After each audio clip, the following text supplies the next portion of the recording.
Olá, uma ótima tarde para você. Está começando aqui pelo canal 190 da NET e também pela TV Imaculada mais uma edição do Agricultura BR. Fabiano Reis de férias e durante esse período eu vou estar aqui com você todas as tardes, trazendo todas as informações sobre o agronegócio.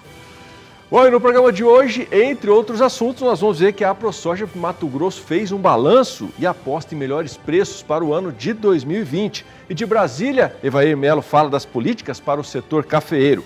E o Brasil vai promover etanol na Índia. E ainda, todas as notícias do mercado financeiro. E eu já começo essa edição trazendo para você informações sobre a soja.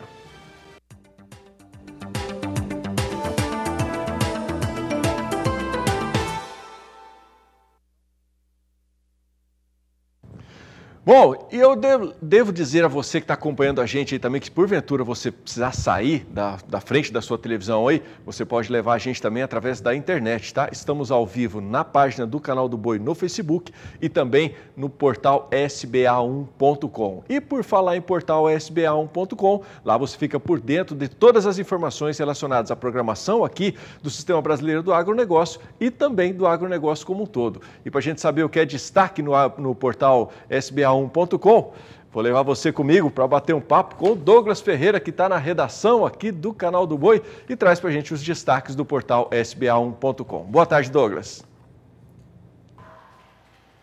Olá, boa tarde, Adriano Faleiros e a todos que acompanham o Agricultura BR.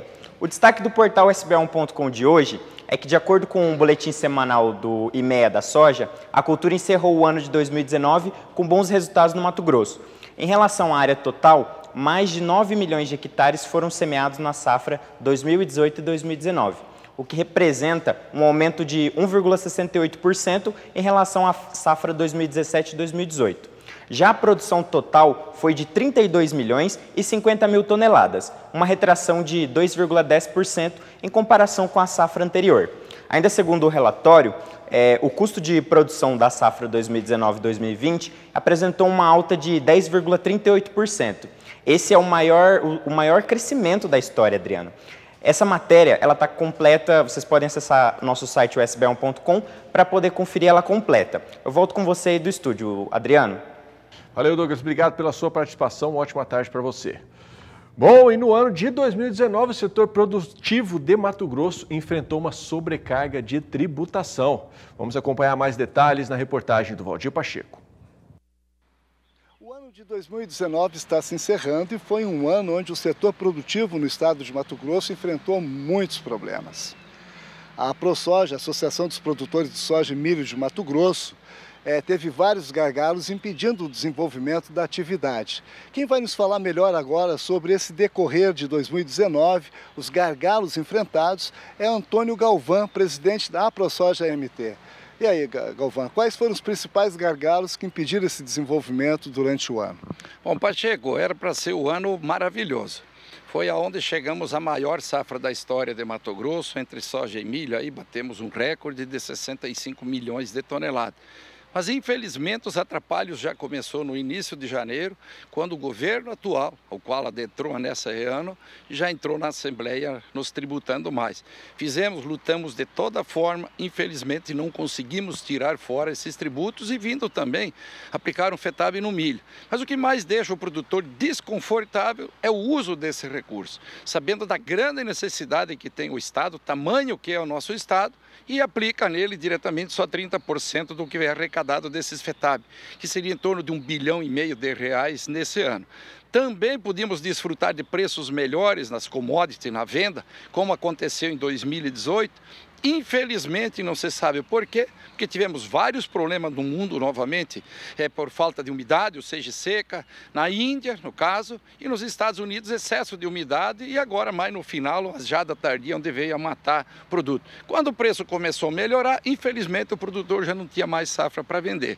Então, podemos dizer, um ano para comemorar a super safra, mas, infelizmente, mais tributações e menos valor agregado ao produtor rural. Isso acabou não acontecendo a esperada renda para o produtor rural também, poder ter suas contas em dia adequada e os pagamentos. Galvão, agora é um setor que gera muito ICMS através de maquinários, insumos, né, que faz o mercado circular aqui no estado, né? Com certeza absoluta. Isso cai por terra, toda essa parafernália aí falada por muitos políticos, vão dizer, que o agro não contribui. Não é verdade, porque se você tirar o financeiro do agro dentro do estado, o que movimentaria? Toda a crise que acontece no estado que atinge o agro, ele vai direto reflexo ao comércio e assim por diante. Então não é uma verdade. Toda essa movimentação financeira feita dentro do estado, que são bilhões e bilhões de reais por setor, através do ICMS ou de outros tantos impostos. Porque como fala, é um imposto sobre circulação de mercadorias e serviços. Se você tem grana, isso acontece. Se você não tem renda, com certeza os mercados eles dão uma estabilizada e automaticamente cai a receita do governo do estado. Que mensagem que você deixaria para os produtores agora, nesse final de ano aí? Bom, o que podemos desejar a todo produtor, eu acho que foi uma batalha muito grande durante esse ano, como eu já coloquei, preços achatados, novas tributações, fizemos movimento em Cuiabá também, MT forte, quem paga cobra resultado, enfim, e vamos esperar e torcer também ao nosso governo do estado, que o propósito dele, que a gente percebe que ele é bom. Percebe? Mas não é tributando da forma com que ele tributou que ele resolva seus problemas, os gargalos do governo, mas que ele atinja o objetivo ao qual ele se destinou a fazer para o estado de Mato Grosso. E a todos os nossos produtores, um Feliz Natal, um ótimo ano novo e esperamos que 2020, como sinaliza o mercado internacional pela demanda, hoje que tem principalmente de soja e milho, pelos gargalos e os problemas que aconteceram de produção a nível de mundo, a nível da América do Sul, ano passado, América do Norte, dizer parte da Índia dentro desse ano, sinaliza aí para um ano melhor de preços. E vamos torcer agora que essa safra venha se concretizar, uma ótima safra, uma ótima colheita, como aconteceu nessa safra passada. Aí quem sabe a gente, o produtor, possa comemorar um pouco mais, com um pouco mais de renda e deixar suas contas em dia. Ok, Galvão, muito obrigado pela sua participação. Acabei de conversar com Antônio Galvão, presidente da AproSoja Mato Grosso. De Sinop, Valdir Pacheco.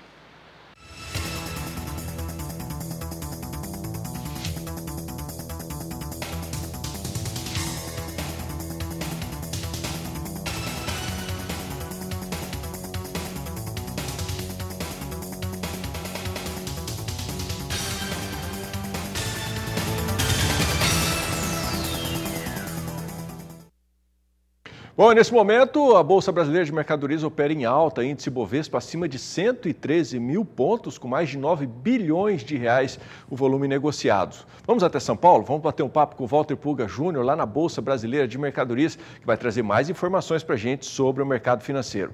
Parece que o dia é bom, né, Pulga? Boa tarde. Boa tarde para você, boa tarde a todos. Olha, houve rapidamente na Bolsa uma inversão, viu? Na abertura, o mercado de Bolsa no Brasil cedia, chegou a cair cerca de 0,20% aproximadamente, logo na abertura, mas em seguida uma informação, uma notícia divulgada, vinda lá do Congresso Nacional, mudou o panorama. É que o presidente do Senado, Davi Alcolumbre, e o presidente da Câmara, Rodrigo Maia, anunciaram agora há pouco um acordo entre as duas casas do Congresso, o Senado e a Câmara dos Deputados, e o governo para a apresentação de uma proposta única de reforma tributária após uma reunião com o ministro da Economia, Paulo Guedes. Bom, uma comissão mista será constituída amanhã, quinta-feira, para que até em 90 dias forme um texto de consenso, atendendo aí ao que propunham os deputados, o que propunham os senadores e o que o governo considera fundamental nessa reforma tributária. Agora, vale lembrar, seja a criação de um imposto único como o IVA, Imposto sobre Valor Agregado, ou seja a criação do IBS, Imposto sobre Bens e Serviços, ou qualquer mudança que eliminaria pelo menos 5 impostos, como PIS, e contribuições como COFINS, ou ICMS, ISS, o fato é que já há preocupação com o aumento da carga tributária. A proposta que ocorre hoje, que corre, na verdade, né, apresentada tanto na Câmara como no Senado, ela propõe um aumento da alíquota de impostos.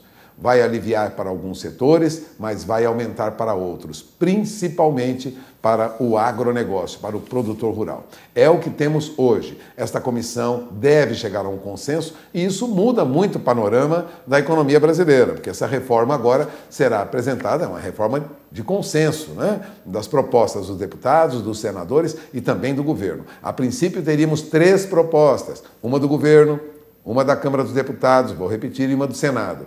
Este acordo é importante porque agora, pelo menos, saberemos que existirão estudos e análises que proponham para o Congresso, para a aprovação do Congresso, apenas uma proposta.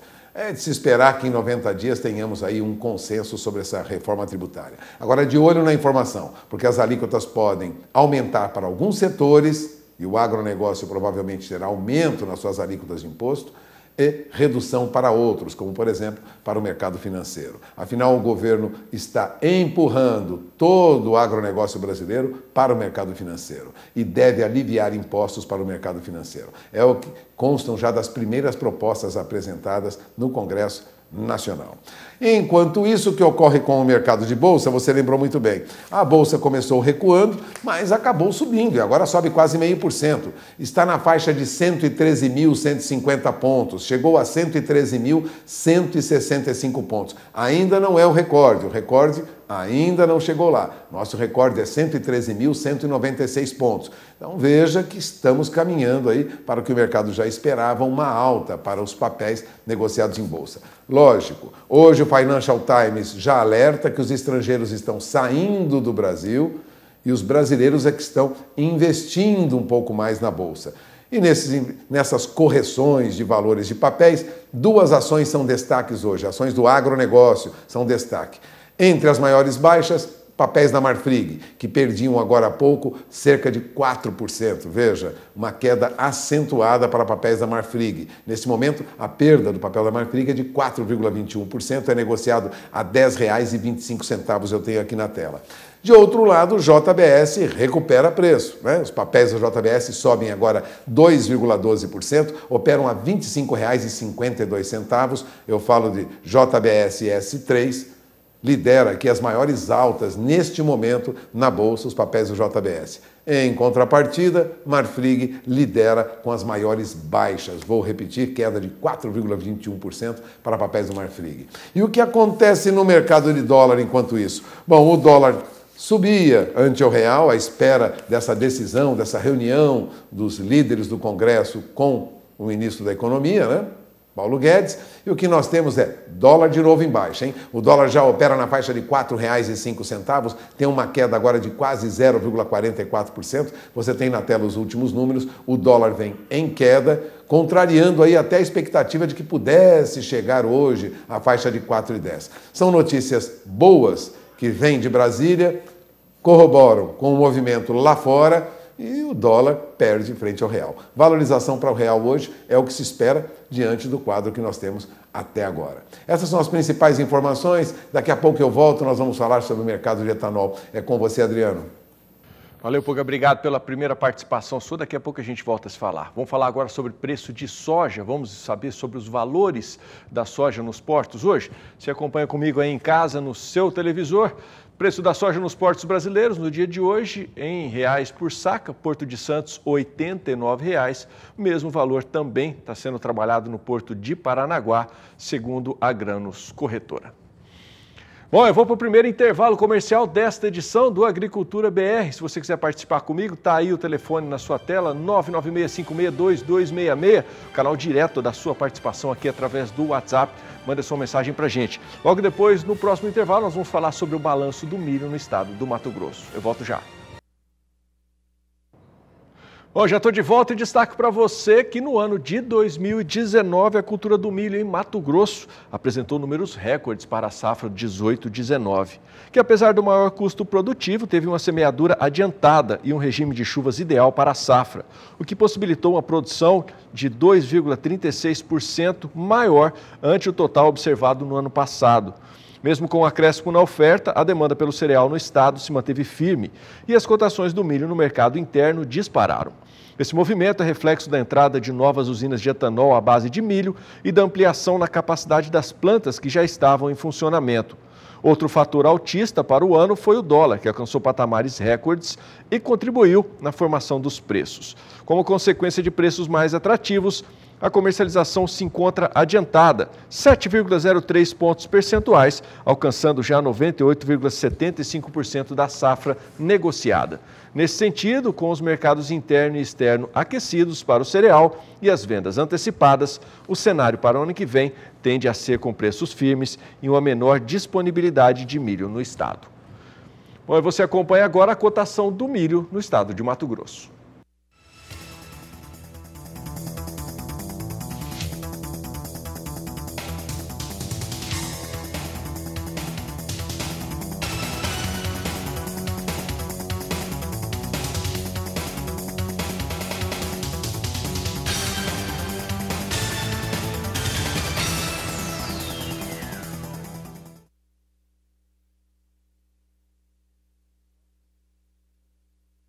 Os nossos vizinhos uruguaios, né, são mundialmente conhecidos pela qualidade da carne do rebanho que eles produzem, né, do rebanho bovino. E não é por conta claro que é por conta disso que o país consegue exportar carnes para os mercados mais exigentes do mundo, como o Japão e Estados Unidos. Resultado de muita credibilidade e cuidado na hora dos cruzamentos. Atualmente, mais de 90% dos rebanhos, né, do Uruguai é formado por raças britânicas como Aberdeen, Angus e Hereford. E a nossa correspondente lá no Rio Grande do Sul, a Annelise Nicolodi, foi conhecer de perto essa história.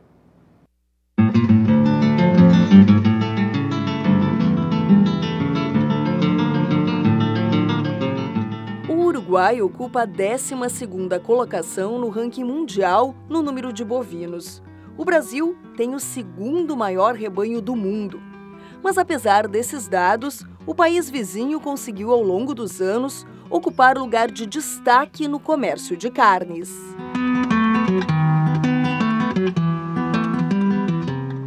O Uruguai tem cerca de 11 milhões de cabeças de gado. O número é pequeno perto do Brasil, por exemplo. Mas o que chama a atenção por aqui é a qualidade do rebanho e o sistema de rastreabilidade dos animais.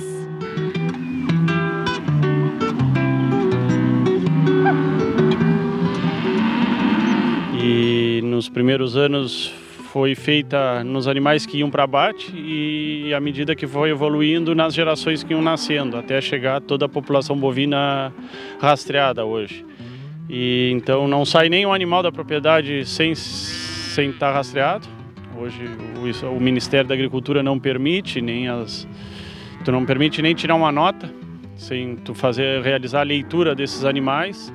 Então, com isso, esse animal nós temos toda a origem do nascimento até o abate. Enfim, isso abre muitos mercados de carne no mundo inteiro em função de tu ter essa rastreabilidade. Isso facilitou muito o processo de exportação no país, né? Com um rebanho bovino 4 vezes maior do que a população urbana, o Uruguai tem 100% de seus animais identificados e quase a totalidade rastreada. A condição permite ao vizinho do Mercosul ser um dos maiores exportadores de carne de gado do mundo, abastecendo mais de 130 mercados, entre os quais países da Europa, Ásia e Oriente Médio. Já entraram no mercado japonês, que é o mercado mais exigente que o americano, então isso diz muito do preço que está valendo hoje aqui, né? Isso favorece bastante, é o que é a referência, né? São referências de qualidade na comercialização, né? O trabalho começou ainda em 2005, quando o Ministério da Agricultura instituiu um programa de identificação obrigatória de todos os animais. Em relação à qualidade sanitária, para se ter uma ideia, desde 2003 o país está livre da aftosa, embora seja obrigado a vacinar o rebanho todos os anos. Sua produção é de 570 mil toneladas por ano, sendo que desse total, 400 mil são exportadas. O Uruguai é um país que tem um histórico exportador, então eles têm uma cultura, 80% da carne bovina produzida aqui ela é exportada, então o país valoriza muito isso, porque representa bastante divisas para o país. Então eles têm um trabalho muito sério em função da parte sanitária toda, tanto dentro da porteira como fora da porteira. E a rastreabilidade nos ajudou muito em função de tu saber a origem, o que esse animal comeu, aonde ele andou, até o abate. Então o mercado cada vez está mais exigente e ele nos exige isso. Então eu acredito que o Brasil vai ter que passar por esse processo, ainda mais que agora nós temos uma valorização que aconteceu desses últimos 30 dias aí, na suba do preço da carne e do boi. O boi acompanhou e pela falta de bovino no país. Então eu acredito que o Brasil também vai ter que entrar nesse processo enfim, são várias etapas, mas vai ter que acelerar isso para acompanhar esse mercado que está ávido por proteína, por carne, né?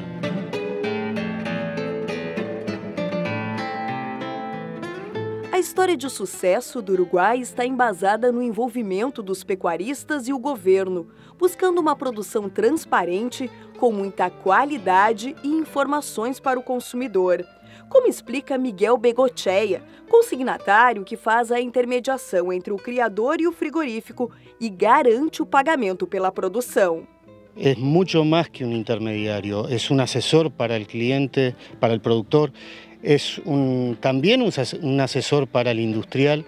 Somos las personas que estamos en constante recorrida, en constante movimiento y viendo muchas realidades diferentes dentro de áreas que no son tan extensas, pero que muestran realidades diferentes y nos lleva a hacer un nexo muy importante, con una tradición muy importante, en Uruguay, con un nexo entre la industria y entre propios productores también.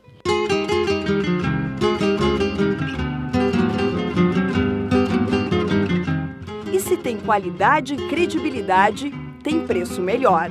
Então, hoje o produtor pede, ele pede, o frigorífico pergunta quanto tu quer pelo boi. Não eles estão botando o preço. Então inverteu toda essa oferta e da lei da oferta e da procura. Tem um trabalho muito sério em função da parte sanitária toda, tanto dentro da porteira como fora da porteira.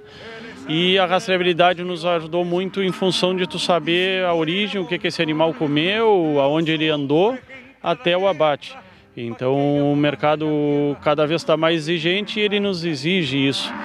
E à medida que começa a ter valorização de preço, move tudo. Então tu vai investir em pastagem, em sanidade, em genética, e enfim.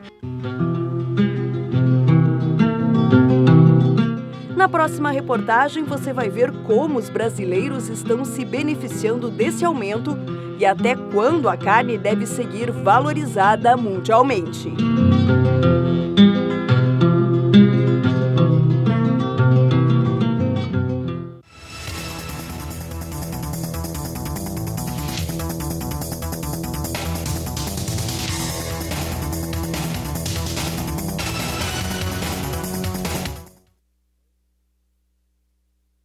Bom, mais um intervalo chegando por aqui. No próximo bloco você vai ver que o Brasil vai promover o etanol brasileiro lá na Índia.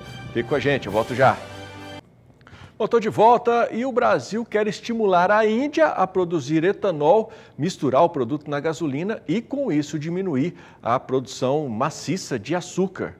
Esse, inclusive, será um dos pontos que será discutido pelo presidente Jair Bolsonaro na viagem que fará à Índia agora no começo do ano de 2020. Vamos voltar até São Paulo, vamos conversar novamente com o Walter Puga Júnior. Puga, essa decisão tem apoio dos usineiros aqui no Brasil? Tem sim, aliás, a única, a União da Indústria de Cana-de-Açúcar, que é uma das mais importantes associações do setor, é a mais importante do Brasil, uma das mais importantes do mundo, defende e conseguiu, junto ao presidente Jair Bolsonaro, que ele argumente na Índia que é necessário aumentar a produção de etanol, utilizar etanol. Aliás, desde o governo do presidente Luiz Inácio Lula da Silva, do ex-presidente lá atrás, Os técnicos do governo e o setor sucroalcooleiro defendem a criação de um mercado internacional de etanol. A Índia deveria já estar estimulando ainda mais a produção de etanol. Agora, o presidente da Única, o Evandro Gussi, afirmou que o Brasil vai discutir meios para apoiar a Índia no fortalecimento lá do programa de etanol, incluindo aí esse aumento de produção do biocombustível e aumento da mistura com a gasolina, o que poderia, lógico, reduzir os estoques de açúcar lá na Índia e dar força, alguma força para os preços do açúcar. Aliás, segundo o chefe da Única, o aumento na produção de etanol e o aumento da mistura de etanol com a gasolina lá na Índia, reduziria a necessidade do governo indiano de subsidiar o setor de açúcar e cortaria aí custos do país com a importação de petróleo e gasolina. É essa argumentação que os usineiros brasileiros e o presidente Jair Bolsonaro levam até os indianos. Até porque há muita preocupação em relação aos indianos, viu? As exportações de açúcar da Índia devem atingir um recorde de 5 milhões de toneladas este ano. A Índia é a maior produtora global de açúcar, é também a maior consumidora, vai quebrar seu próprio recorde de exportações neste ano, graças a uma onda de vendas no exterior nos últimos meses. Lógico, os preços estão muito baixos, né? São atrativos, então a Índia está vendendo muito açúcar. Lógico que isso prejudica as empresas brasileiras. Nós temos aqui muitas usinas com problemas de recuperação judicial, isso tem sido amplamente noticiado. A saída é produzir mais etanol, utilizar, lógico, no mix, uma redução para açúcar, uma produção maior de etanol e usar esse etanol para baixar os custos com petróleo e com combustíveis fósseis, né? Um forte aumento nas exportações da Índia, como está ocorrendo agora de açúcar, que é também a Índia a maior consumidora de açúcar do mundo, pesa sobre os preços de referência do açúcar negociados na Bolsa de Nova York.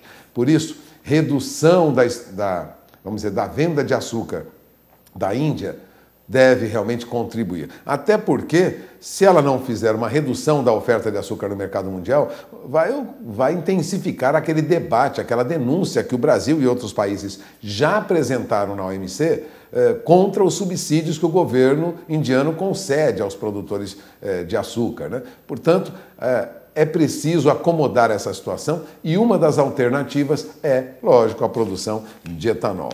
Para a Única, a produção de etanol é a alternativa para a Índia não depender tanto, né, o governo indiano, de subsidiar o setor de açúcar e vender açúcar mais barato no mercado. Seria um ajuste, vamos dizer assim, e é isso que o presidente Jair Bolsonaro terá nas suas conversações agora em janeiro lá na Índia. Agora eu aproveito, viu, Adriano, para falar também sobre a produção de etanol de milho. Você citou isso agora há pouco quando falamos de preços de milho, né? A nossa produção sobe para 1,5 bilhão de litros. Ela será 90% acima do que foi produzido no período anterior. Então a produção de etanol de milho sobe muito. Etanol de milho já faz parte dos negócios com futuro garantido no Brasil, a ponto de termos uma notícia nova, viu? A comercializadora chinesa de commodities, COFCO, o grupo brasileiro de grãos AMAGGI e a Raízen é aquela joint venture entre a Shell e a Cosan, avaliam já construir plantas de etanol de milho no Brasil. É o que disseram fontes que acompanham as negociações para jornalistas da agência de notícias Reuters.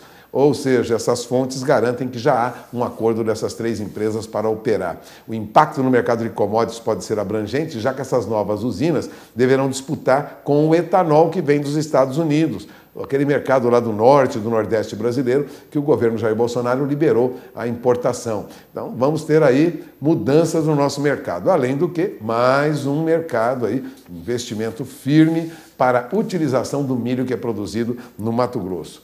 Fontes que trabalham próximos a essas empresas garantem que logo, logo teremos um maior investimento dessas empresas em produção de etanol de milho. Ou seja, etanol é a alternativa para reduzir mesmo os custos que nós temos com geração de combustível fóssil. E mais do que isso, a formação de um mercado internacional de etanol. Olha, de olho na informação, produtor de milho, quem trabalha com cana-de-açúcar, muita coisa pode mudar daqui para frente. Adriano? Valeu, Puga. Obrigado mais uma vez pela sua participação. E aproveitando que a gente está falando nessa questão do setor sucroalcooleiro, Muitas propriedades que fazem divisas ou têm proximidade com usinas de cana-de-açúcar, de álcool e que trabalham com pecuária, têm relatado aí que têm sofrido muito com a proliferação da mosca dos estábulos. Este inseto ele provoca uma picada extremamente dolorida nos bovinos e acaba interferindo negativamente na produtividade da pecuária. Sobre este assunto, você vai acompanhar agora uma entrevista gravada pelo Fabiano Reis com uma especialista. Acompanhe aí.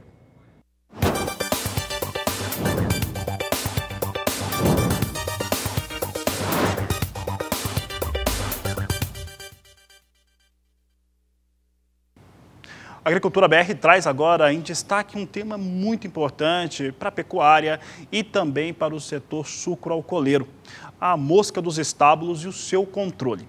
Para falar a respeito deste assunto, o que aconteceu nos últimos anos, eu recebo aqui em nossos estúdios Tassiane Ferreira, ela que é bióloga, ela é consultora responsável na Volare Consultoria, que faz esse tipo de trabalho junto às usinas, um trabalho que tem sido feito para controlar essas moscas.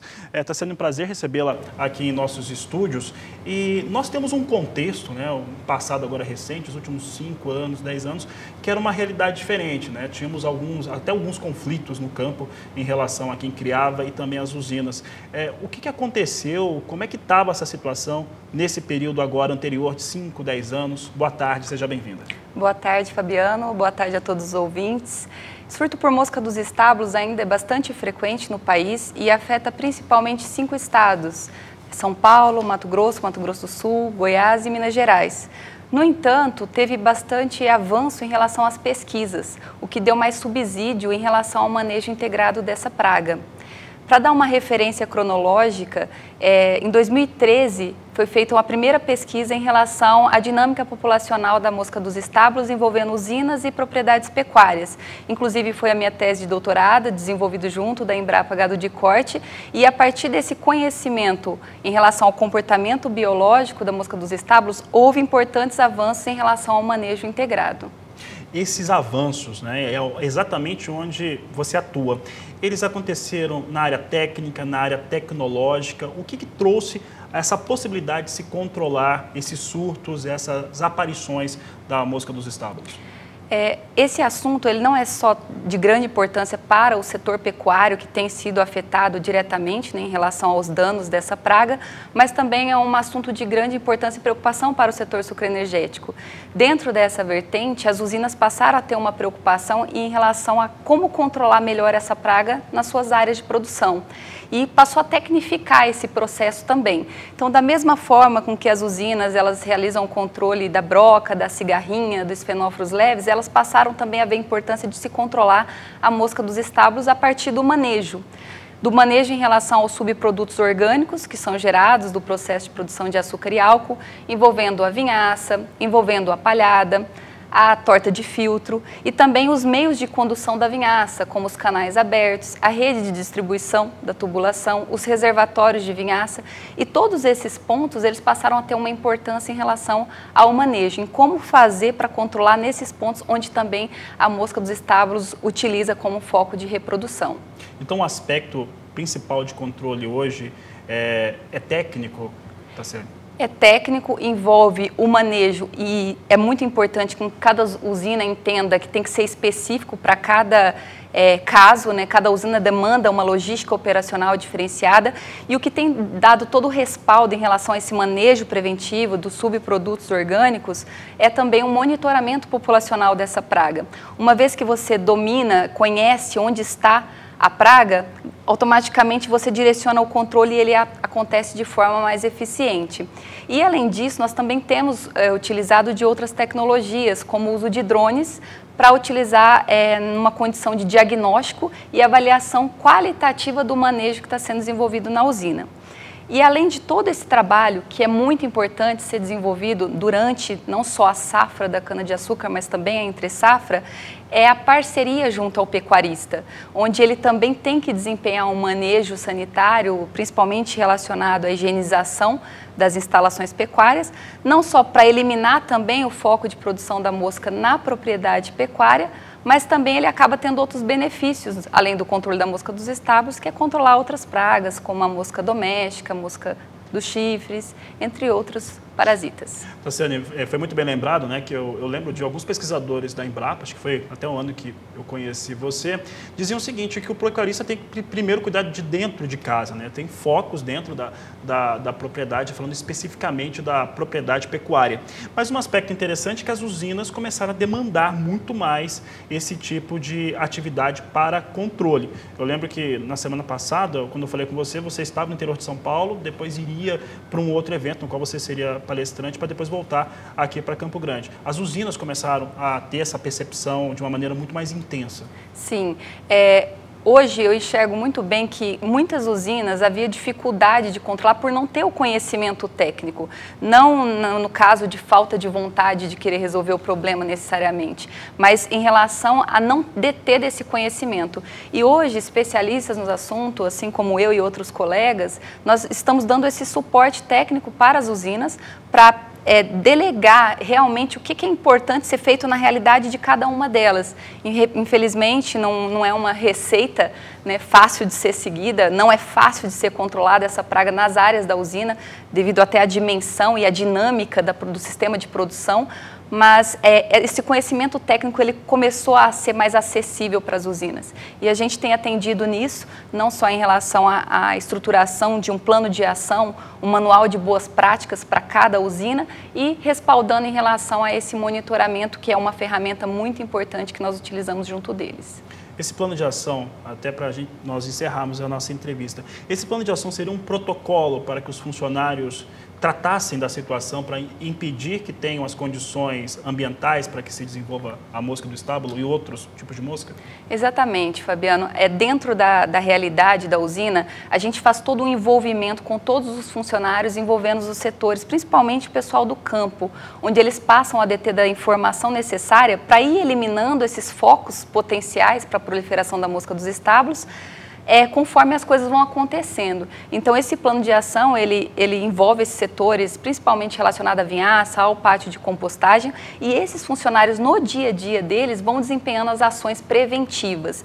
O controle do surto da mosca dos estábulos, ele tem que ser preventivo e não corretivo, porque uma vez que acontece essa explosão populacional, a gente tem uma dificuldade em fazer a gestão e o controle dessa praga. Tá certo, Tassiane, eu agradeço a sua participação aqui no Agricultura BR. Muito obrigada. Eu conversei com o Tassiane Ferreira, assunto bem interessante, controle das moscas dos estábulos em usinas de cana-de-açúcar. Estamos de volta e a bancada ruralista enfrentou muitos desafios nesse ano no Congresso. Entre eles, preço e a política de exportações de produtos como o café e o leite. Sobre este assunto, nós conversamos em Brasília com o deputado federal Evair de Mello. Olá, turma. A entrevista de hoje é com o deputado Evair de Mello, do Progressista do Espírito Santo. Deputado destacado no ramo do café. Ele também pertence à frente parlamentar da agropecuária aqui em Brasília. É autor do projeto de lei do selo arte, né, dos produtos artesanais. Vai resumir para a gente, aí do canal do Boi, como é que foi esse ano 2019, deputado. Um ano de desafios, novo presidente, nova maneira de se relacionar, né, dos ministérios, desafios para exportações, importações. Como é que você resume esse ano? Bem, meus amigos, assim, eu acho que foi um ano difícil para todos nós, mas um ano importante, porque tivemos coragem a partir do parlamento, alinhado com o governo federal, de começarmos a fazer um enfrentamento sólido daquilo que tinha que ser feito para estruturar, reorganizar o país. Naturalmente, não dá para ficar em questões isoladas. Você muito bem disse, eu tenho uma atuação a partir da agricultura, do café, do leite, dos pequenos agricultores, mas naturalmente o desafio era recuperar a economia do país. No parlamento, grande parte do ano dedicado a essas mudanças estruturais para poder trazer tranquilidade às contas públicas, trazer, abaixar juro, baratear o custo do nosso dinheiro, isso permitir a retomada do nosso crescimento. Um ano que parece que sinaliza com a curva de crescimento, mas agora o nosso compromisso é fazer com que isso possa chegar na remuneração da nossa agricultura. O agronegócio, o café, o leite, as outras atividades agrícolas ainda têm um superávit na balança comercial. Porém, não marcou isso resultado positivo para os nossos agricultores. O alimento chegou barato para quem consome. O Brasil exportou, naturalmente, o Ministério da Agricultura com muito sucesso nessa agenda de exportação, mas isso ainda não chegou com a remuneração decente aos nossos agricultores. O custo do Brasil está muito alto, principalmente insumos e energia, né? O combustível, a energia, os defensivos, os produtos agrícolas ainda trabalham num patamar muito alto. Portanto, agora esse é o nosso passo. dado essa retomada da nossa economia, o dinheiro mais barato, a energia mais barata, nós possamos trabalhar para que 2020 seja um ano, então, da retomada, da rentabilidade para os agricultores. É isso que eu queria falar com o senhor, deputado. 2020, a gente tem aí, por exemplo, a MP do Agro, a 867, nós temos licenciamento ambiental, temos patrimônio de afetação, várias palavras-chave que dão dor de cabeça e, ao mesmo tempo da dor de cabeça, são promessas de grandes negócios no campo, né? Como é que o senhor pode colocar 2020? Como é que o senhor coloca no alvo 2020 no trabalho do senhor? Olha, a grande esperança do parlamento, o nosso comprometimento é que nós mostramos que mesmo com a diversidade nós conseguimos produzir para o Brasil em 2019. Vamos vir 2020 naturalmente com a mesma determinação, agora com uma agenda um pouco mais avançada. Temos desafios ambientais, desafios das relações de trabalho, como disse, as relações da nossa energia, o enfrentamento da segurança jurídica no campo brasileiro, de segurança e tantos outros patamares. Então 2020 é um ano para vir, como ele fala na roça, com sangue no olho, com a mesma determinação que nós assumimos em 2019 e continuar com essa agenda de compromisso, de responsabilidade e seriedade para poder entregar aos brasileiros sérios e decentes, principalmente da agricultura, que é negócio a céu aberto e não tem contra-cheque, precisa da nossa atuação política firme e forte para que o homem do campo possa continuar produzindo para o país e naturalmente também tendo a sua dignidade, sua renda melhorada e ampliada. Falamos com o deputado Evair de Mello, progressista do Espírito Santo. É aqui no Canal do Boi. Entrevistas, inteligência e rumos para o campo brasileiro. Até a próxima!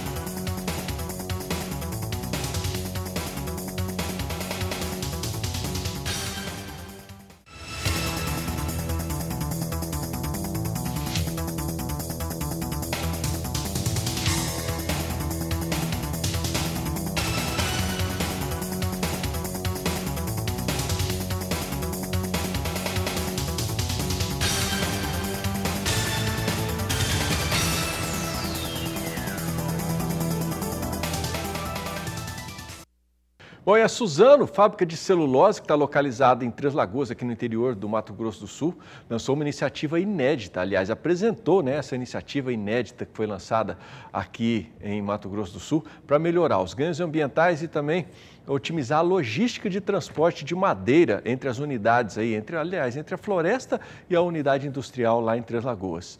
É o Hexatrem, uma composição formada aí por 6 semi-reboques que vai transportar a madeira da floresta até a indústria. E, claro, o Canal do Boi esteve lá para acompanhar de perto esse lançamento. As informações na reportagem do José Cunha. Um super comboio. O Hexatrem impressiona. É um verdadeiro trem sobre rodas.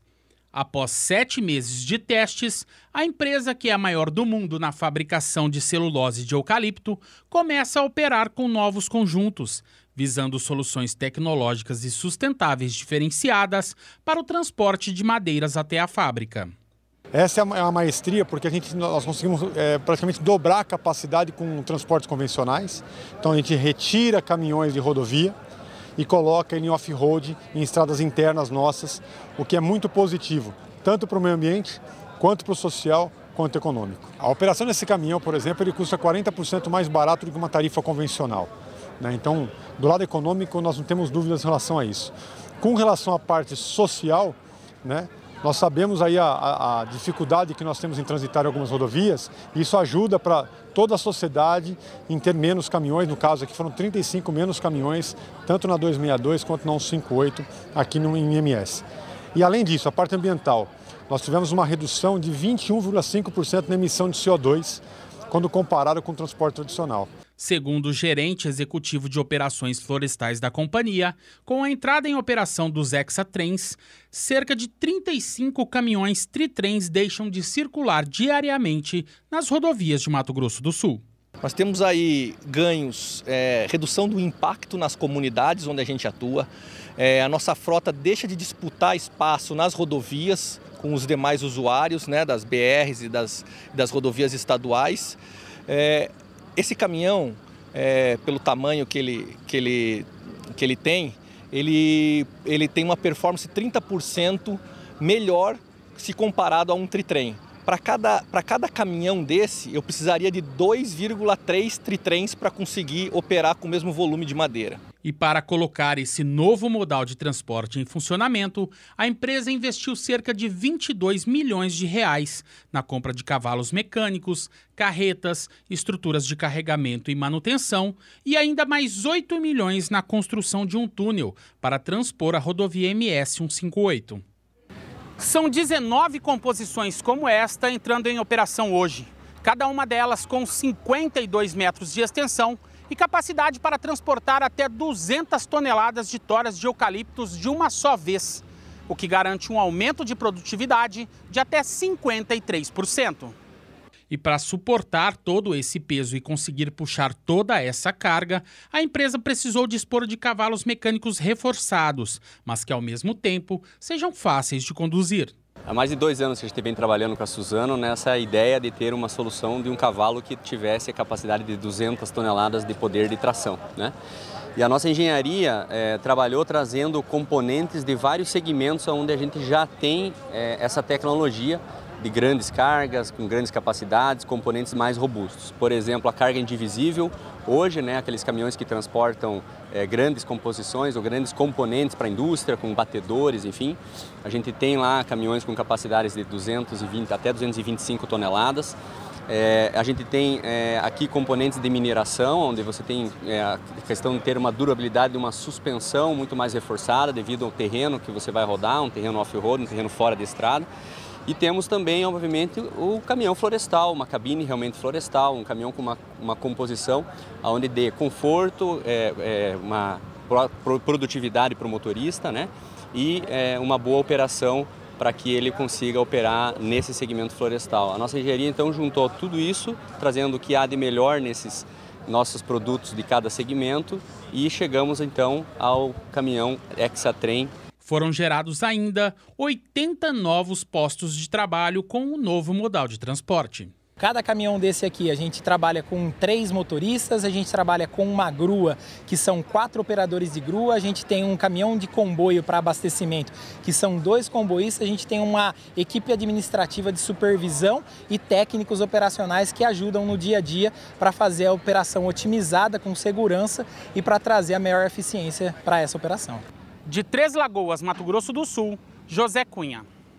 Bom, estamos de volta e eu abro esse bloco do programa destacando para você que a área de pesquisa da CCGL encerrou o ano com um dia de campo que foi promovido lá, voltado para as cooperativas associadas. A área experimental da cooperativa fica em Cruz Alta, na região noroeste do Rio Grande do Sul, e desenvolve estudos nas mais diversas áreas, mas em especial na conservação de solo e manejo de plantas daninhas. E a nossa repórter no Rio Grande do Sul, a Annelise Nicolodi, acompanhou esse dia de campo. Divididos em 6 estações de trabalho, os grupos formados por técnicos e agrônomos das 30 cooperativas parceiras ampliaram o conhecimento para repassar aos associados. E levar informação, levar conhecimento em prol das cooperativas associadas, né? A gente tem um departamento técnico grandioso, né, nesse corpo de cooperativas, e eles representam muitos produtores, milhares de produtores no nosso estado. Então essa informação que sai daqui, que passa por esse departamento técnico e chega até os produtores, ela vai trazer muitos resultados positivos, né? Aumento de produtividade, aumento de rentabilidade. Então esse é o nosso foco de pesquisa e por isso eventos dessa envergadura.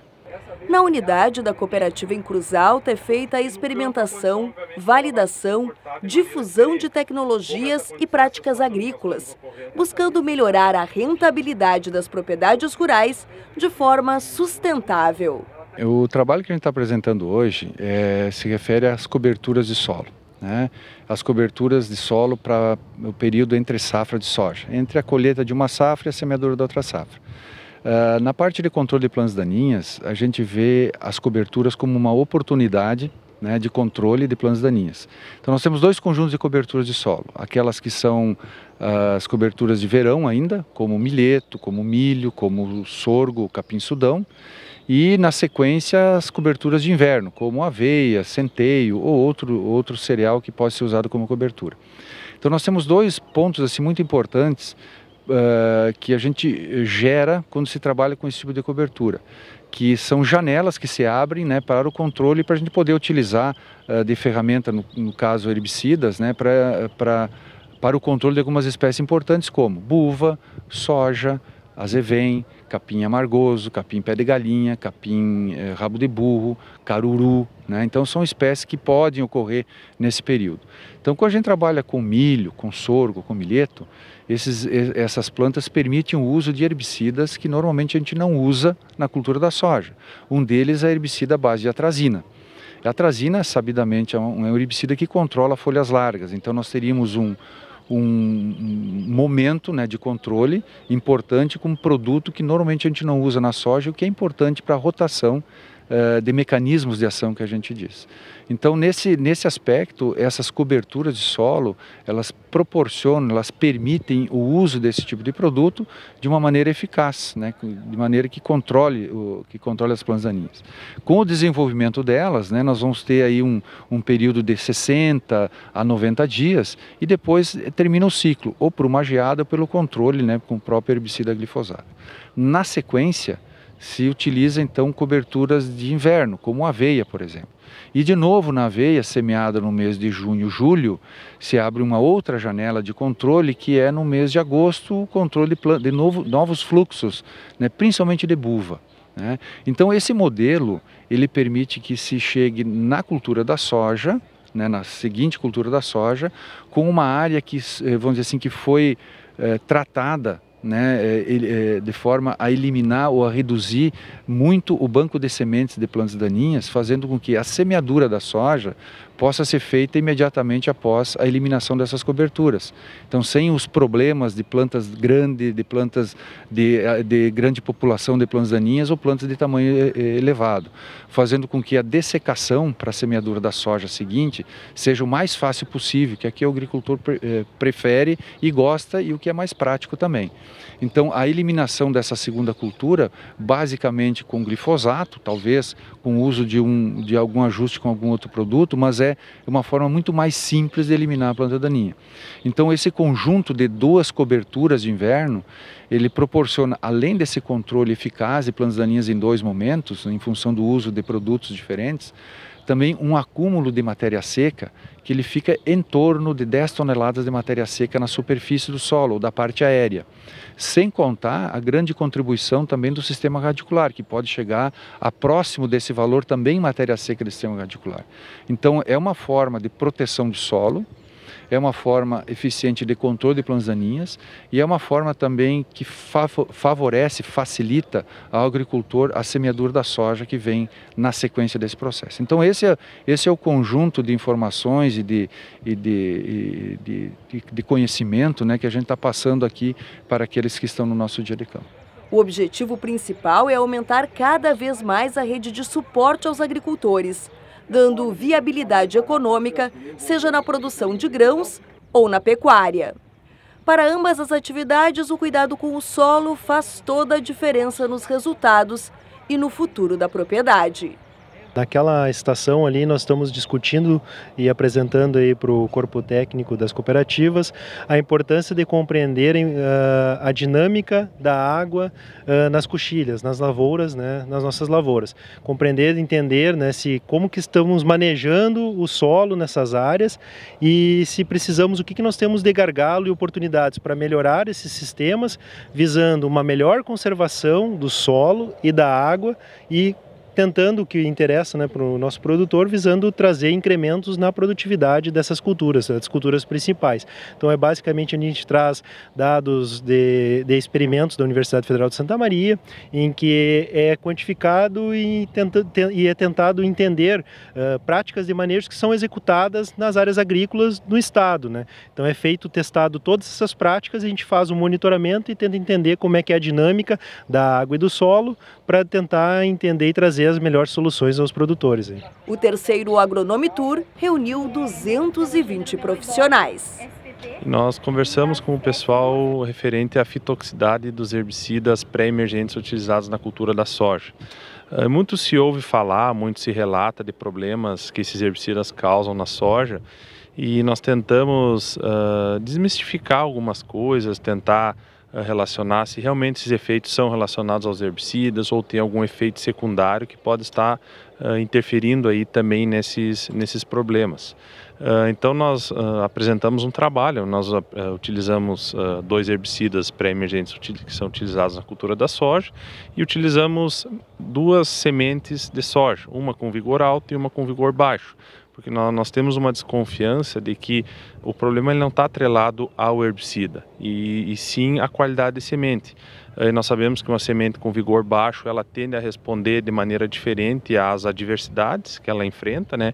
E a fitotoxicidade que o herbicida causa a ela é uma dessas adversidades. Então a planta com vigor alto, ela tende a enfrentar com maior facilidade, né, esses sintomas causados pelos herbicidas. Por isso que é difícil de nós observarmos alguns problemas com essas sementes com vigor alto.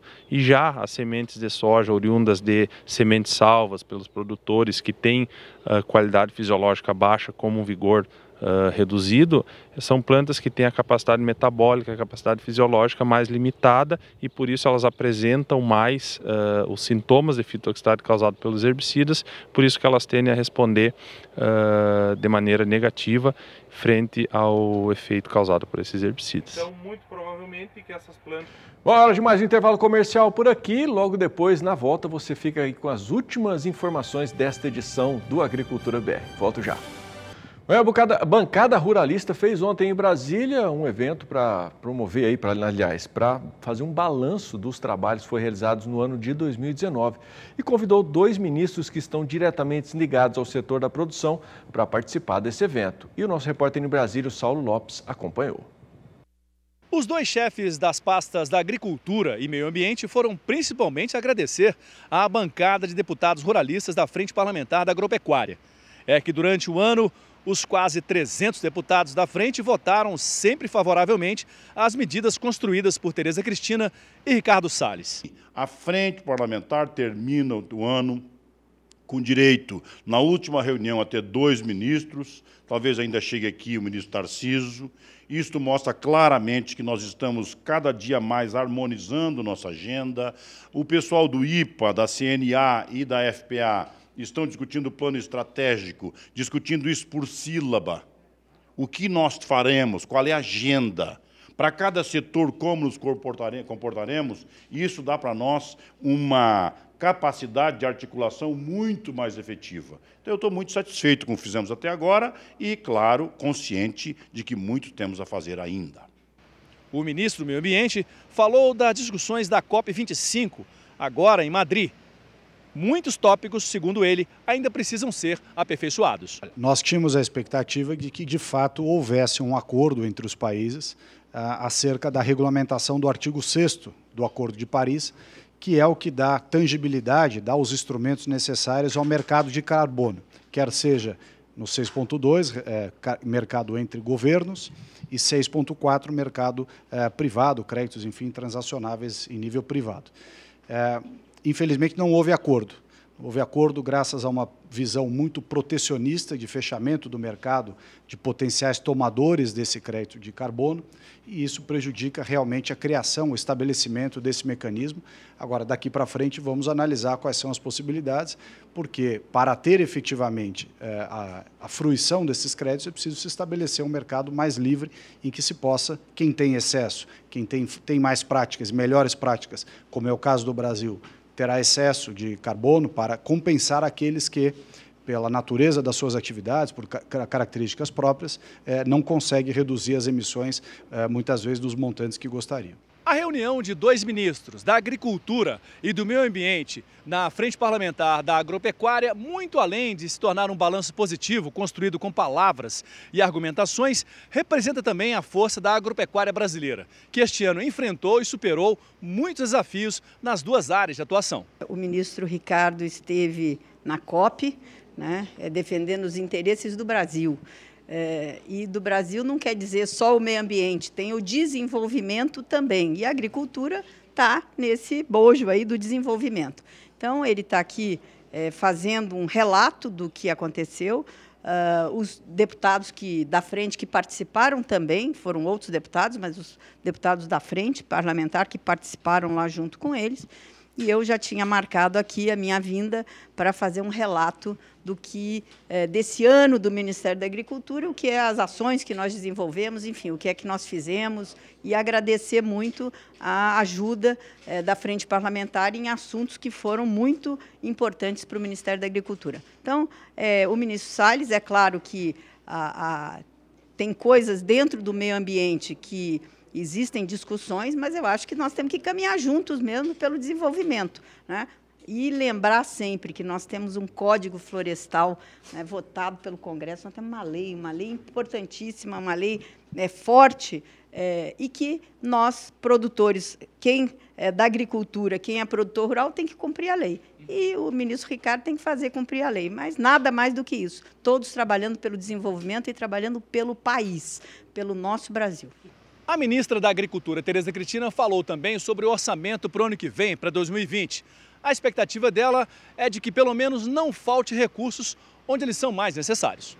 Nós já tivemos aí uma boa notícia que o relator do orçamento colocou um crédito adicional para a agricultura. Agora nós vamos saber o tamanho disso, o pessoal está olhando ali, nós estamos acompanhando de perto, porque realmente a gente precisava do que estava lá, não era suficiente para o Ministério da Agricultura para esse próximo ano. O que deixa a ministra da Agricultura, Tereza Cristina, e outros chefes de pastas e órgãos e entidades de governo animados em relação ao financiamento para 2020 é que no mesmo orçamento há um projeto de lei 33/2019 que pode liberar 561 milhões de reais para os órgãos do governo. Isso se os deputados entenderem que sejam necessários.